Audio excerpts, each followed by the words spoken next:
Bênção, gente.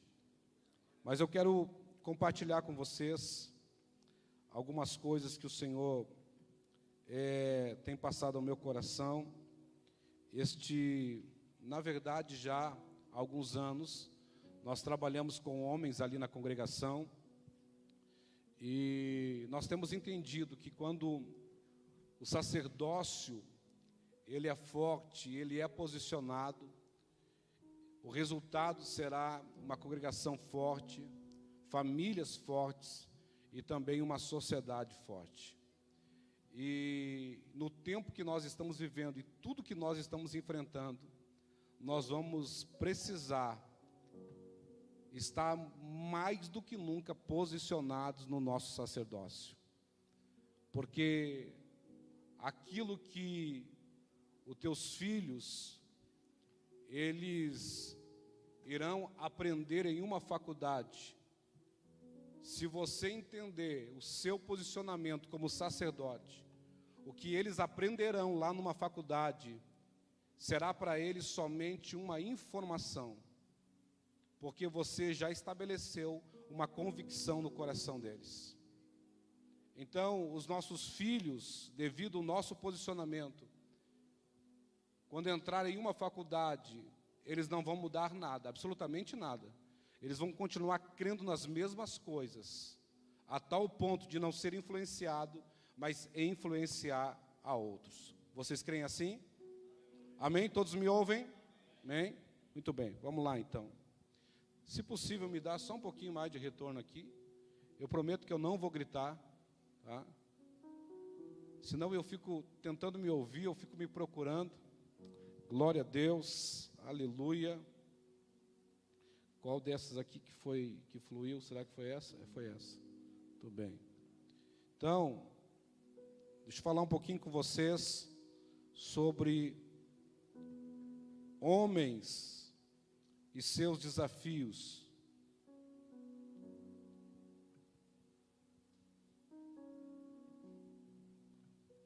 Então está aqui os homens e os seus desafios. Com certeza, todos nós homens enfrentamos grandes desafios. Se esse microfone aqui, ele passasse de mão em mão, cada homem aqui iria relatar o desafio que enfrenta a cada dia da sua vida. E nós estamos encerrando um ciclo, nós estamos encerrando mais um ano. Mas a bem verdade é que no dia 31 de dezembro, nós vamos encontrar somente uma virada de calendário, porque há mais 12 meses pela frente e nós vamos enfrentar novos desafios. E para isso nós precisamos estar com as forças renovadas, precisamos estar tão posicionados em Deus para nós enfrentar cada desafio sem recuar e vencer a todos eles. Então, por isso, nós precisamos entender que desafios são esses. Vamos lá. Ligou? Não ligou?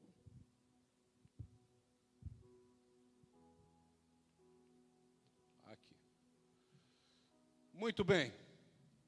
Vamos ver, em primeiro lugar, o conceito contemporâneo de hombridade. O que essa sociedade ela tem falado nesse tempo sobre o que é ser um homem de verdade. Então, essa sociedade, ela tem dito que ser um homem de verdade é ter uma aparência. Se você é homem, você tem que ter uma aparência. Se não tem, se o camarada, ele é meio fraco de aparência, segundo essa sociedade, ele não é homem. Essa sociedade diz que ser homem é ter barba. Se não tem barba, para essa sociedade não é homem. Mas essa sociedade também diz que ser homem é ter estilo nas suas roupas. Se o camarada usa a roupa de marca, dos pés à cabeça, ele é homem. Se não usa, ele não é homem. E ser homem é ter uma atitude agressiva. Se o cara é agressivo, ignorante, então ele é homem. Mas também ter presença e saber se impor. Se o cara tem presença, ele sabe se impor, então esse é o homem. Falar mais grosso, falar mais alto, aquele que fala grosso, fala mais alto que todo mundo, esse é homem. Muitos acreditam que ser homem é ter uma voz ativa. Então, tudo isso que eu falei aqui é o conceito contemporâneo de uma hombridade, é o que essa sociedade fala sobre o que é ser homem. Mas agora, olha o que o Ratinho, o Carlos Massa, que todos nós aqui conhecemos, olha o que ele falou alguns anos atrás. O Carlos Massa, o Ratinho, ele falou que o homem mais sexy é uma mulher. A mulher mais sexy é um homem. E naquela época, o homem mais honesto estava preso. E ele disse também que o João de Deus é do capeta. Então, uma sociedade que traz conceitos a respeito do que é ser um homem, uma sociedade que diz que para ser homem tem que usar barba, tem que usar roupas de marca, essa mesma sociedade, a mesma, é que escolheu um homem para ser a mulher mais sexy. Essa mesma sociedade, ela escolheu uma mulher para ser o homem mais sexy. Essa mesma sociedade, ela pega um homem corrupto, ladrão, e faz com que esse homem se torne o homem mais honesto de um país. E esta mesma sociedade, ela pega um homem que se diz de Deus, mas que abusa e também traz violência a mulheres. O que eu quero dizer com isso? Eu quero dizer com isso que nós não podemos nos guiar pelo conceito dessa sociedade. Então, o nosso primeiro desafio qual é? O nosso primeiro desafio é não sermos guiados por esta sociedade. Esta sociedade, ela não tem capacidade de dizer quem é homem e quem não é. Essa sociedade, ela está totalmente perdida. Ela está cada vez mais indo de mal a pior. Então, os nossos filhos, eles não podem ser guiados por essa sociedade. As nossas crianças não podem ser guiadas por essa sociedade. Mas se eu quero me tornar um homem de verdade, e eu não posso olhar para essa sociedade, para quem eu devo olhar? Então, olha lá, somos desafiados a sermos segundo a fonte, segundo o padrão e segundo o modelo. Há um padrão, há uma fonte, há um modelo de um verdadeiro homem. Gênesis, capítulo 1, verso 27. Gênesis 1 e 27, olha o que vai dizer. Gênesis 1 e 27 vai dizer: e criou Deus o homem, a sua imagem, a imagem de Deus o criou. Então, quando eu olho para uma sociedade, para ter um modelo, um exemplo de homem, eu me perco. E aí a coisa começa a ficar confusa. É por isso que você vai ver a mulher mais bonita ser um homem, o homem mais bonito ser uma mulher, e aí o negócio vira e você já não sabe mais quem é quem. Porque nós precisamos voltar à fonte, precisamos voltar ao padrão, precisamos voltar ao modelo. Este é o nosso primeiro desafio. Pastor, qual é o meu desafio para o próximo ano? É procurar ser segundo a imagem de Deus. Todo homem, ele deve se esforçar para ser semelhante a Cristo e para carregar a imagem de Deus em si. Por quê, pastor? Porque Cristo em nós será revelado a esperança da glória que esta geração e que essa sociedade precisa. Então é por isso que eu preciso entender que eu sou desafiado a ser segundo a fonte. Há uma fonte, irmão. Eu saí de uma fonte. Eu saí de um lugar. E eu não sei você, mas eu não vim da cegonha, eu não vim do macaco, eu não vim do Big Bang, eu vim de Deus. Efésios 1:4 diz que nós fomos gerados nele antes do quê? Da fundação do mundo. Eu fui gerado nele, irmão. Então, se eu fui gerado nele, eu sou segundo a minha fonte. Eu sou segundo a minha fonte, eu sou segundo o modelo. Há um modelo. E lá em casa as meninas pedem: pai, nós queremos massinha de modelar. E aí sempre que eu vou comprar massinha de modelar, vem uma forma junto. Você já viu ou não? E aí vem a forma, a massinha ela está toda bagunçada. Quando é colocado a forma em cima da massinha, aquela massinha ela se torna semelhante àquela forma. Assim é nós, homens, quando nós encontrar a forma chamada Deus, que nos criou, que nos moldou, eu preciso me permitir que Ele me molde segundo o seu padrão e segundo as suas medidas. Pastor, e se isso não acontecer? Se eu não me tornar segundo o padrão, segundo o modelo e segundo a fonte, eu vou entrar num lugar chamado competição. E nunca se viu tantos homens competindo uns com os outros. Uma competição de quem é mais bonito, de quem é mais forte, de quem tem o seu membro maior do que o outro. Uma competição. Por quê? Porque nós queremos nos comparar uns com os outros.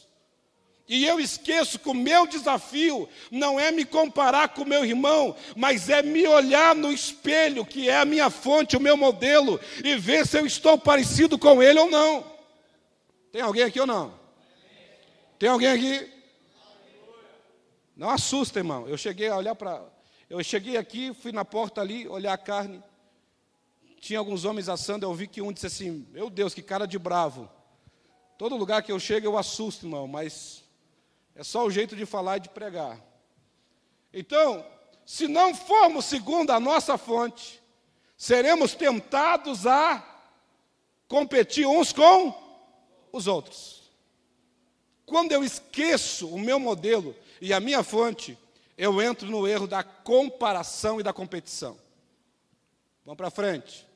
Somos desafiados a assumir responsabilidades.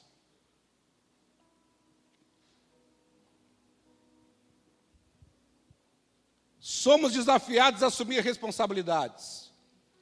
Lá em Gênesis, Deus vai dizer ao homem para que ele cresça e se multiplique. Vamos dizer juntos? Cresça e... Nenhum de nós aqui precisa nos preocupar com crescimento, porque o crescimento é natural. Quando você olha para um terreno baldio, um campo, você olha e você diz: quem plantou aqui? Porque de repente já nasceu. Porque o crescimento, a natureza se encarrega de crescer. A nossa preocupação deve ser o que eu estou multiplicando. Porque todos os dias nós estamos crescendo. A idade, todos os dias, ou melhor, todos os anos você comemora um aniversário. Eu não sei se você comemora um ano a mais ou um ano a menos. Eu comemoro sempre um ano a menos.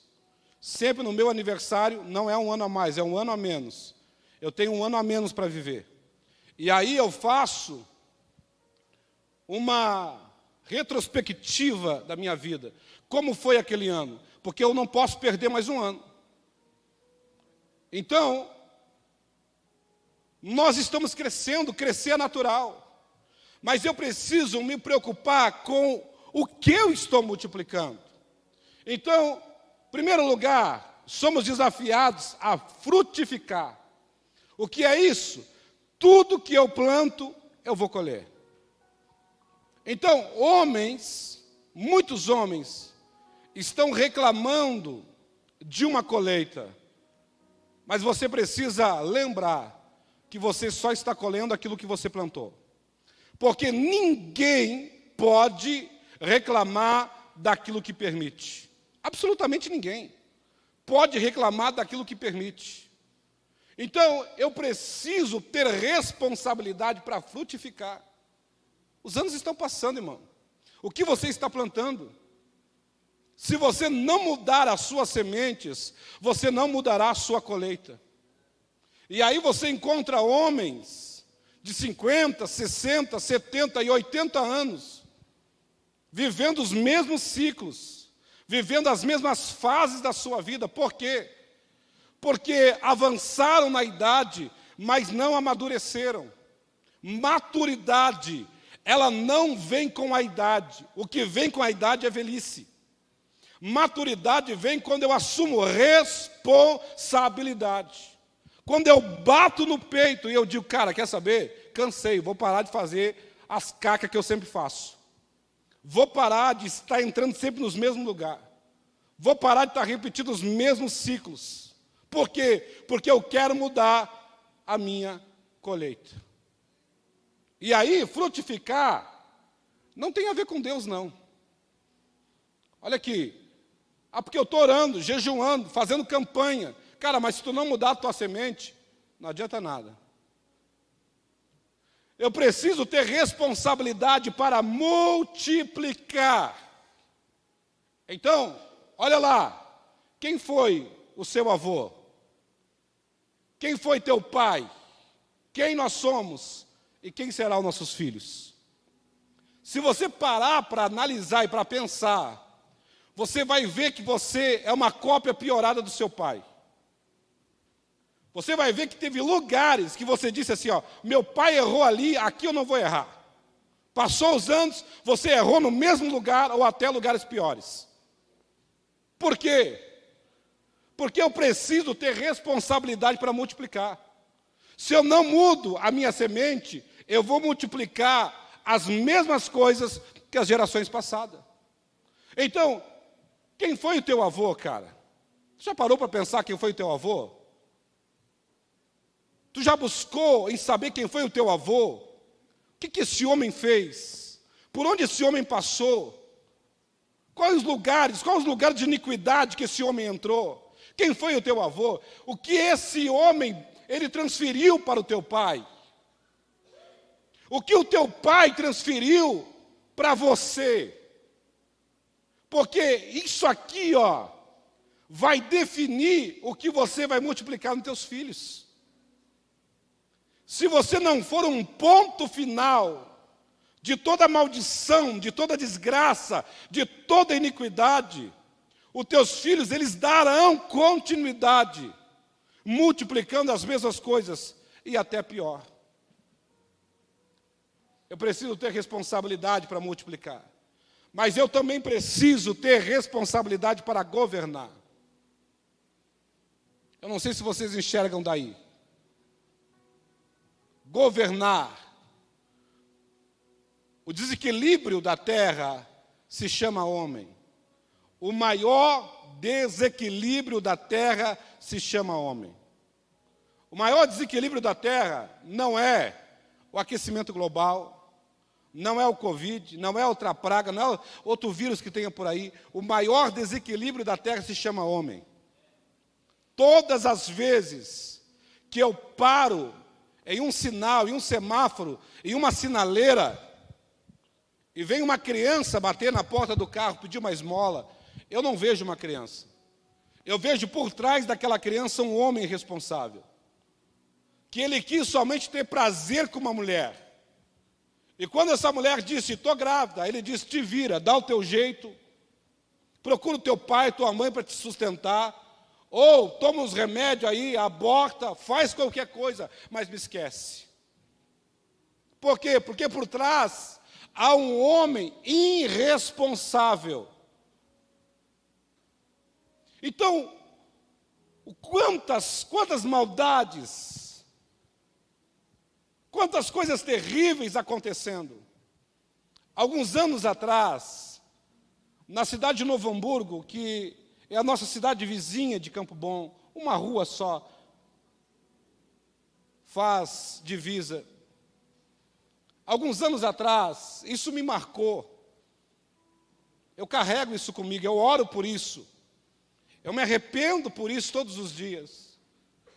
Uns anos atrás, 11 horas, meia-noite, de uma noite fria, um pai pega a sua filha de 6 meses, recém-nascida, 6 meses, e ele introduz o seu pênis na vagina desse bebê, da sua própria filha, e ele estraga, arrebenta o bebê por dentro, e ele passa na frente da UPA, ali na Bartolomeu, em Canudos, em Novo Hamburgo, e ele lá do seu carro arremessa aquele bebê conforto até a porta da UPA com aquela bebê, que algumas horas venham a falecer. O que é isso? O que é isso? Isso é o desequilíbrio da terra. Isso é a maldade, isso é a desgraça da terra. Nós, como homens, precisamos entender que uma junção dessa, uma reunião dessa, não é a reunião da noiva de Cristo. A noiva de Cristo, ela se reúne no domingo à noite, com mulheres, crianças, jovens. Uma reunião de homem não é a reunião da noiva do Cordeiro, é a reunião do governo de Deus na terra. Porque Deus lá no Éden, Ele colocou a maior autoridade da terra. Lá no Éden, Deus não coloca um bispo, um papa, um apóstolo, um arcebispo, um evangelista, um mestre. Lá no Éden, Deus coloca um homem. Sabe, eu vejo Deus dizendo a Davi, eu encontrei um homem. Eu não sei vocês, eu vou comer esse costelão depois ali, vou. Mas a minha expectativa não está no costelão. A minha expectativa está que Deus levante homens aqui.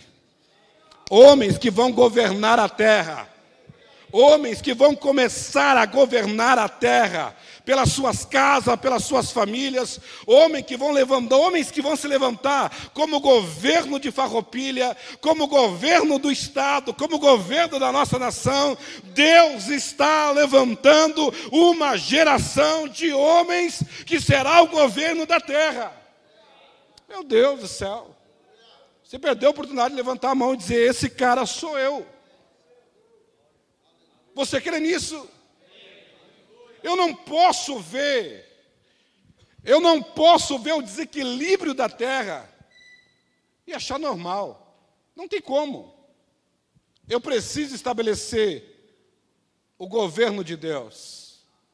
Então, nós somos desafiados a quê? A reconhecer a nossa autoridade. Gênesis 2:15. E tomou o Senhor Deus o homem e pôs no jardim do Éden para lavrar e guardar. Deus os abençoou e disse, crescei e multiplicar. Deus os abençoa e disse, sempre depois da bênção vem uma palavra. Sempre depois da bênção vem uma missão. Deus os abençoou e disse, cresçam e se multipliquem.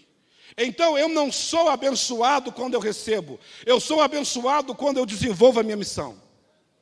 Eu não sou abençoado para receber. Eu sou abençoado para dar. Amém? Então, eu preciso reconhecer a minha autoridade. Reconheça a sua autoridade. A maior autoridade da terra se chama homem. Tem homem aí ou não? Tem homem aí ou não? É? A maior autoridade da terra se chama homem. Cada homem recebeu um jardim para, primeiro, cuidar. Você está cuidando do jardim que Deus te deu?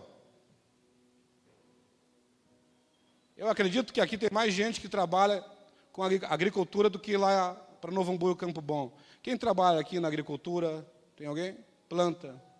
Você não planta? Ali, olha lá. Jardim, canteiro. É interessante, sabe o que é interessante? Que você planta, colhe e depois espera a próxima colheita. É assim, né? Não é.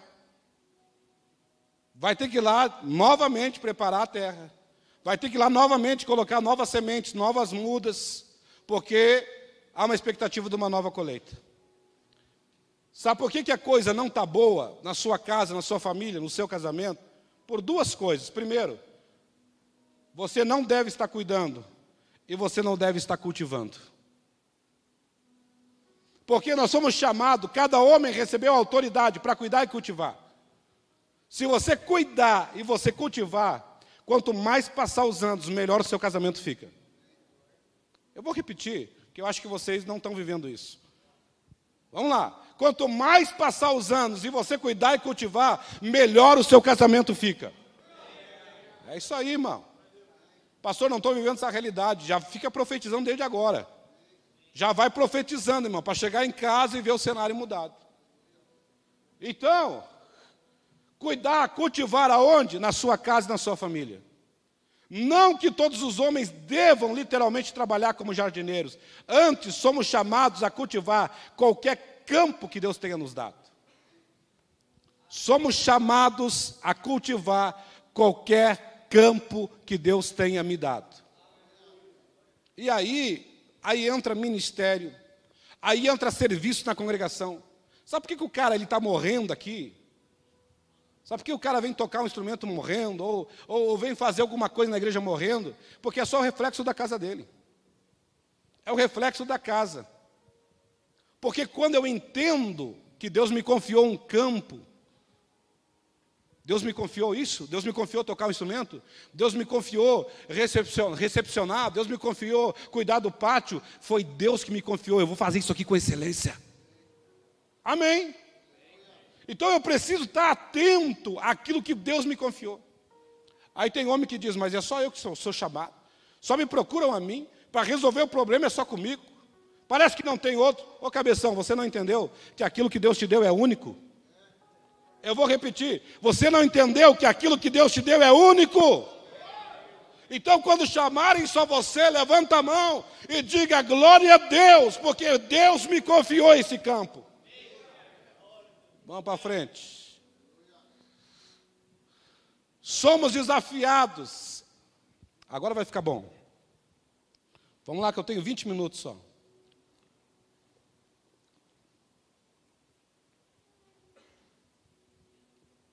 Somos desafiados a definir uma plataforma de prazer.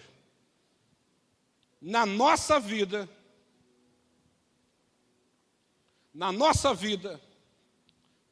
nós precisamos definir uma plataforma de prazer. Então, deixa eu perguntar para você, por favor, não me responda. Qual é a tua plataforma de prazer? Você tem que definir. Olha lá, Salmos, número 1 e o verso 1. Feliz é aquele que não segue o conselho dos perversos, não se detém no caminho dos pecadores, nem se ajunta à roda dos zombadores. Pelo contrário, tem prazer na lei do Senhor e nela medita dia e noite. Então, em primeiro lugar, todo homem, ele precisa buscar um conselho de homens que vivam princípios e valores eternos. Então, veja que o homem feliz é aquele que não segue o conselho dos perversos. Quem é que tem aconselhado a tua vida? Com quem você busca conselho? Quem é que fala ao teu coração? Em quem você se espelha? Quem é o seu modelo? Quem é a sua fonte? Por quê? Busque conselho e conselheiros em homens que vivam princípios e valores eternos. Chegou a hora de nós ouvir homens que vivam valores, que não abram mão de valores, que não abram mão de princípios. Homens que já venceram em áreas que nós estamos guerreando. É esses homens que têm que ser os nossos conselheiros. Olha aqui, precisamos decidir andar na contramão dos pecadores e zombadores. Feliz é aquele homem que não segue o conselho dos perversos, nem se detém no caminho dos pecadores e nem se ajunta na roda dos zombadores. Então, eu sou desafiado. Você está sendo desafiado aqui essa noite a decidir, a andar na contramão dos pecadores e dos zombadores. Pastor, assim, eu não ando na roda dos zombadores, na roda dos pecadores. Se nós pegássemos todos os celulares e nós colocássemos numa mesa, todos sem senha, e nós começássemos a abrir os grupos de WhatsApp, de Telegram, o que ia aparecer? Por que ainda alguns de nós estamos em grupo que rola pornografia, que rola imoralidade, que rola agressão, abuso verbal? Por quê? Ah, pastor, eu estou lá para evangelizar. Isso é papo de menino, isso é papo de criança. Não sei se eu estou pegando pesado aqui, mas daqui a pouquinho eu já vou embora. Então, depois tu resolve os problemas que ficar. É que lá a pegada é assim, a gente sempre diz, o culto kids é domingo à noite na outra sala. Aqui, a gente larga a chupeta e pega a espada. Estamos juntos? Então, por que ainda você está no grupo de que rola pornografia? Pastor, o senhor não recebe pornografia? Não. E se receber eu vou chamar o camarada. Senta aí, irmão. O que está acontecendo? Porque quando eu participo desses grupos, eu estou participando do grupo dos pecadores e dos zombadores. Porque essas práticas imorais, perversas, idólatras, elas zombam do nosso Deus. Eu vou repetir. Essas práticas, elas zombam do nosso Deus. E aí nós vivemos todas essas práticas, e domingo à noite a gente vem levantar a mão e adorar, e cantar e dizer, eu quero Deus todo dia, toda noite, toda hora, e Deus vai dizer, mentiroso, não quer nada. Porque eu passei a semana toda zombando de Deus. E agora eu venho adorar, aí eu esqueço que Deus não ouve zombadores, Deus ouve adoradores. Então eu preciso decidir, eu sou desafiado a andar na contramão. Esse é o tempo, irmão. Esse é o tempo que você vai dizer, cara, parece que eu estou indo contramão, assim, ó. Parece que está todo mundo contra, só eu estou acreditando nisso ainda, só eu continuo crendo, é porque esse é o tempo de homens que vão andar na contramão. E eu espero que esses homens estejam aqui essa noite. Amém. Agora, precisamos definir a nossa plataforma de prazer. Olha lá. Pelo contrário, tem prazer aonde? Precisamos definir a nossa plataforma de prazer para que o prazer da nossa carne não nos domine. Sabe por que ainda o prazer da tua carne te domina? Porque você não definiu uma plataforma de prazer. Você só vence um prazer colocando um prazer maior no lugar. Então eu preciso, para vencer a pornografia, O maior desafio dos homens é a pornografia. Para vencer a pornografia, eu preciso definir a minha plataforma de prazer. Eu não tenho prazer na imoralidade. O meu prazer está em meditar a lei do Senhor. Amém? Eu não tenho prazer na imoralidade. O meu prazer está em passar tempo com Deus, em ficar com Ele, em ter vida de oração, em ter prática de adoração. Você quer vencer os prazeres? Defina uma plataforma de prazer. E a minha oração é que o seu prazer ele esteja em buscar o Senhor todos os dias da sua vida. Somos desafiados a exercer o nosso sacerdócio. Então, vamos falar um pouquinho sobre isso. A letra ficou pequena aqui, porque é bastante coisa. Vamos lá. O que é um sacerdote? Tem sacerdote aqui? Quantos sacerdotes tem aqui? Levanta a mão. Sacerdote. Então, vamos conferir agora. Vamos aferir agora como é que nós estamos. Todo sacerdote pela manhã, quando acorda. Quem acorda às 5 horas da manhã aqui para trabalhar? 5 horas, levanta a mão.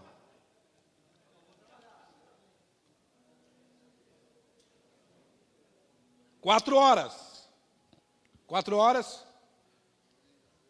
O povo lá para baixo acorda mais cedo. Olha lá, 4 horas. 6 horas. 6 horas. 7 horas. 8 horas. Quem aqui não trabalha, levanta a mão. É, porque teve um que não levantou. É brincadeira, gente. Ainda mais que está rolando faca por aí de sorteio. Vamos devagar.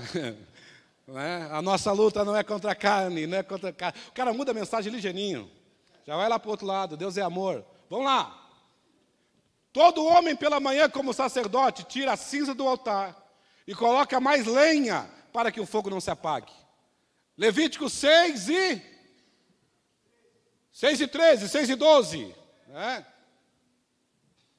Todo dia o sacerdote tira a cinza do altar e coloca a lenha para que o fogo não se apague. E aí vai dizer o texto, e o fogo arderá continuamente sobre o altar e não se apagará. O que é isso? Pela manhã, antes de sair para o trabalho, tem como prioridade fazer o seu devocional. Todo sacerdote, antes de sair para o trabalho, ele tem como prioridade fazer o seu devocional. Eu não me lembro quem falou isso, mas alguém disse, aquele que não dedica as suas primeiras horas do dia ao Senhor, não vai dedicar o restante. Alguém falou isso. Quando chega em casa, depois de trabalhar o dia todo, quando chega em casa, deve ministrar a sua casa.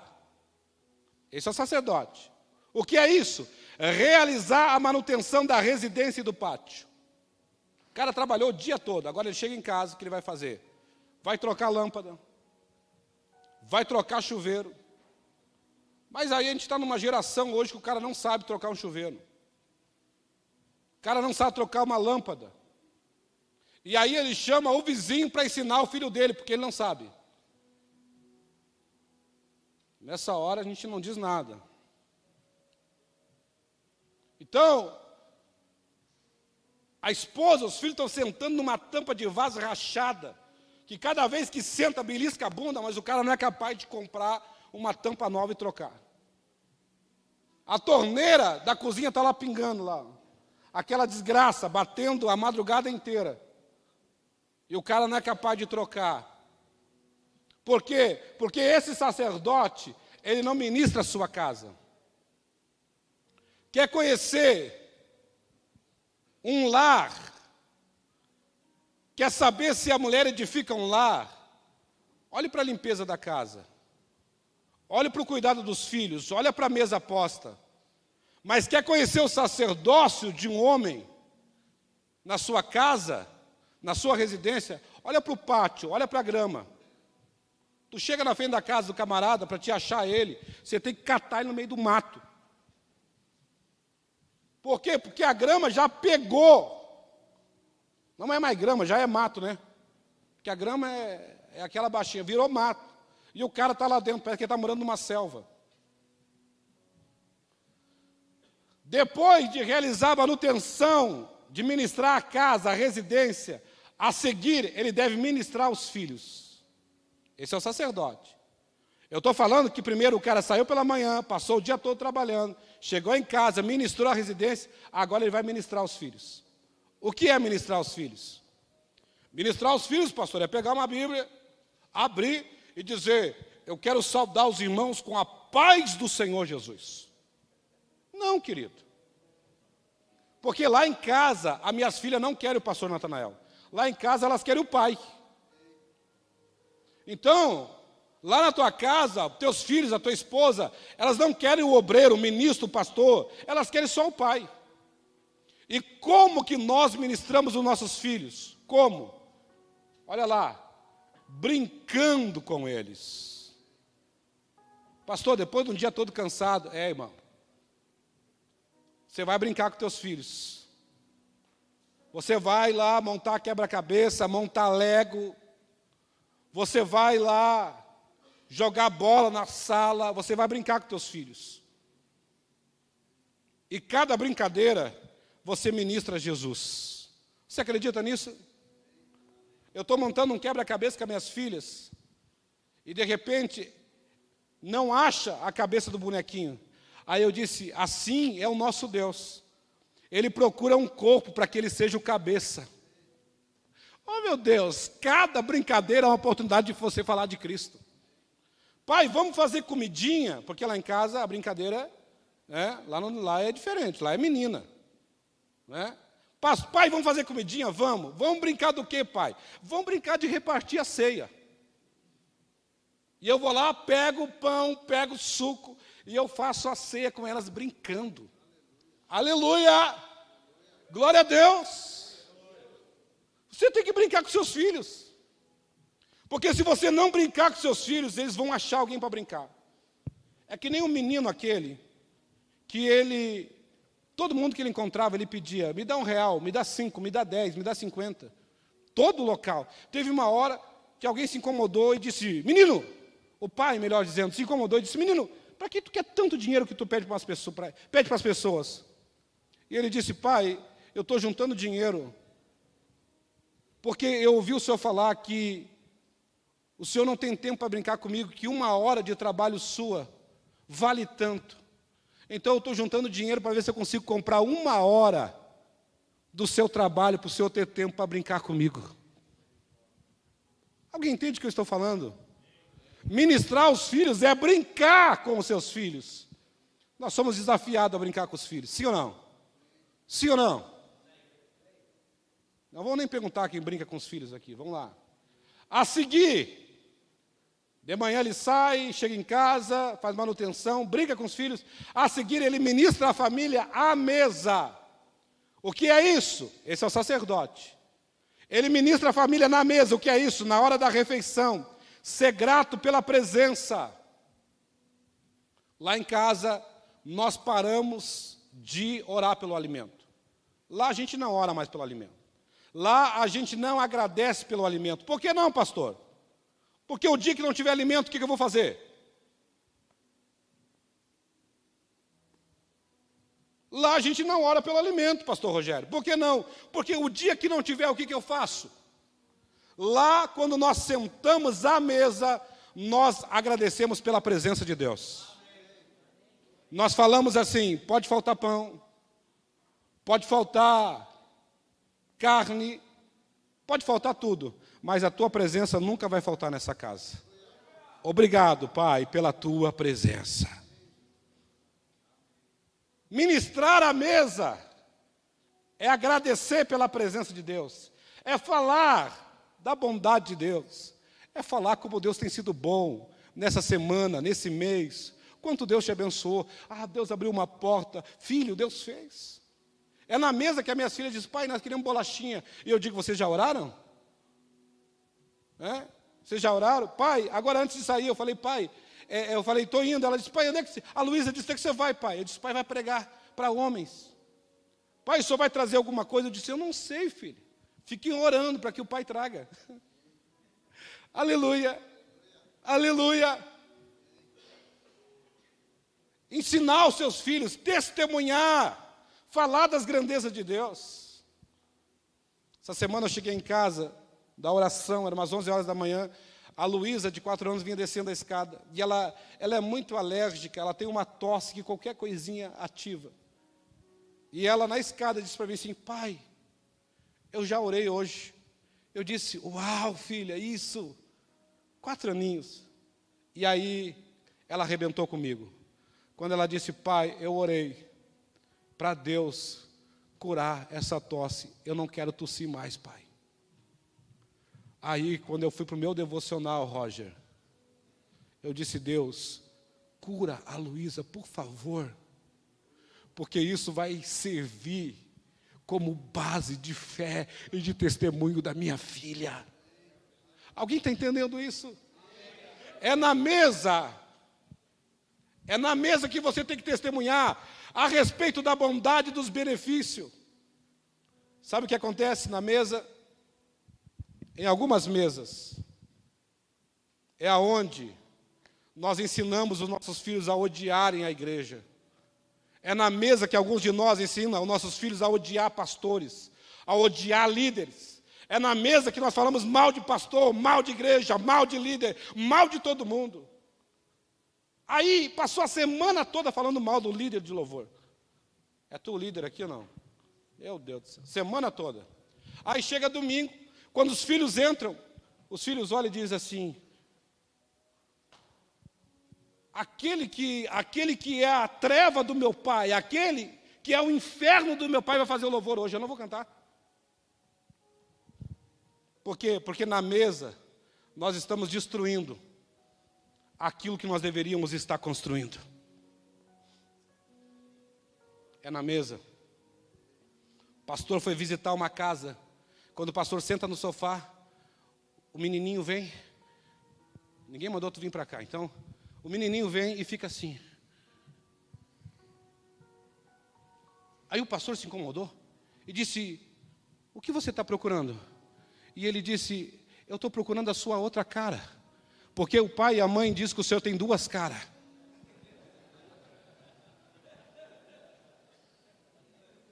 Aonde nós construímos isso? Na mesa. Depois de você ministrar os seus filhos, a sua família melhor à mesa, aí agora o sacerdote, a seguir, ele vai ministrar o descanso dos filhos. O que é isso? Ao levar os filhos para o descanso, ele vai falar das escrituras e abençoar os filhos. Lá na beira da cama, ele vai contar histórias, ele vai falar das escrituras e ele vai dizer uma palavra poderosa, que é: filho, eu te abençoo. Quem aqui ainda pede bênção para pai, bênção para mãe? Olha aí, poucos. Avós, pessoas mais velhas. Esse fundamento se perdeu. Toda vez que você chegava para o seu pai, para a sua mãe, e dava as mãos e dizia: bênção pai, bênção mãe. Quando ele dizia: eu te abençoo, meu filho, essa palavra significa: eu te libero para prosperar. Aí você pensa, a maior autoridade da terra, que é o seu pai, te liberando para prosperar. Meu Deus, quando o Espírito de Deus me ensinou isso, irmão, todo dia eu coloco a mão na cabeça das minhas filhas, eu digo: Deus te abençoe, minha filha. Deus te abençoe, minha filha. Deus te abençoe, minha filha. Aí aqui o cara já está acabado, né? Porque começou lá às 5 horas da manhã, está acabado. Mas agora, depois que os filhos dormem, a seguir, ele deve ministrar a sua esposa. Aonde? Na intimidade, no leito. É agora que ele vai para o leito com a sua esposa. E é lá que ele ministra ela em intimidade, em amor e não em lascívia. Todo homem precisa ministrar a sua esposa em amor e não em lascívia. O que é lascívia? Lascívia é satisfação própria, é aquilo que eu quero para mim, eu não penso no outro. Camarada, ele vem da rua depois de um dia todo, a motivação dele é aquela mulher que ele viu, que passou seminua por ele, é aquela propaganda que ele viu. Foi um vídeo de imoralidade que um colega de serviço dele mostrou, e aí agora ele vai para casa pensando: a hora que eu chegar em casa, e a hora que eu for para a cama, eu vou descontar tudo na minha esposa. E aí você esquece que o sêmen, o sangue branco, possui vida. Tudo que você está carregado, você joga dentro dela. Se a tua fonte não é Deus, se a tua fonte é a podridão, quando você ejacula, você libera toda essa podridão dentro da sua esposa. E aí você não sabe por que ela anda triste, amargurada, depressiva, fria, frígida, você não entende. Agora, quando você ministrar a sua esposa em amor, antes de você tocar nela, antes de você pensar que ela é sua esposa, você vai olhar para ela e você vai dizer: essa é uma filha de Deus, é minha irmã. Antes de ser minha esposa, ela é minha irmã em Cristo, ela é uma filha de Deus. Eu não posso tratar a filha de Deus de qualquer jeito. Eu não posso tocar na filha de Deus de qualquer jeito. Eu preciso tocar em amor.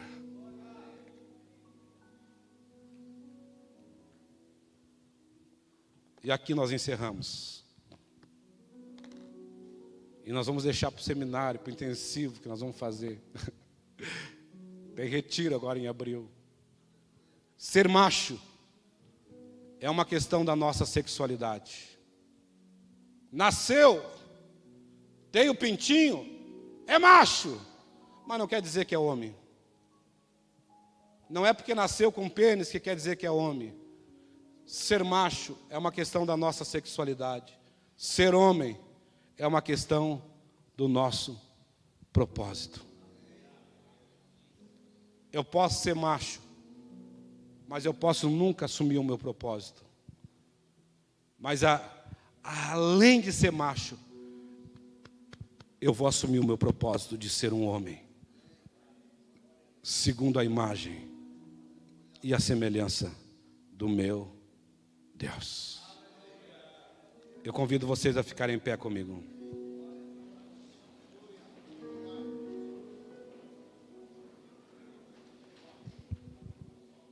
Aleluia.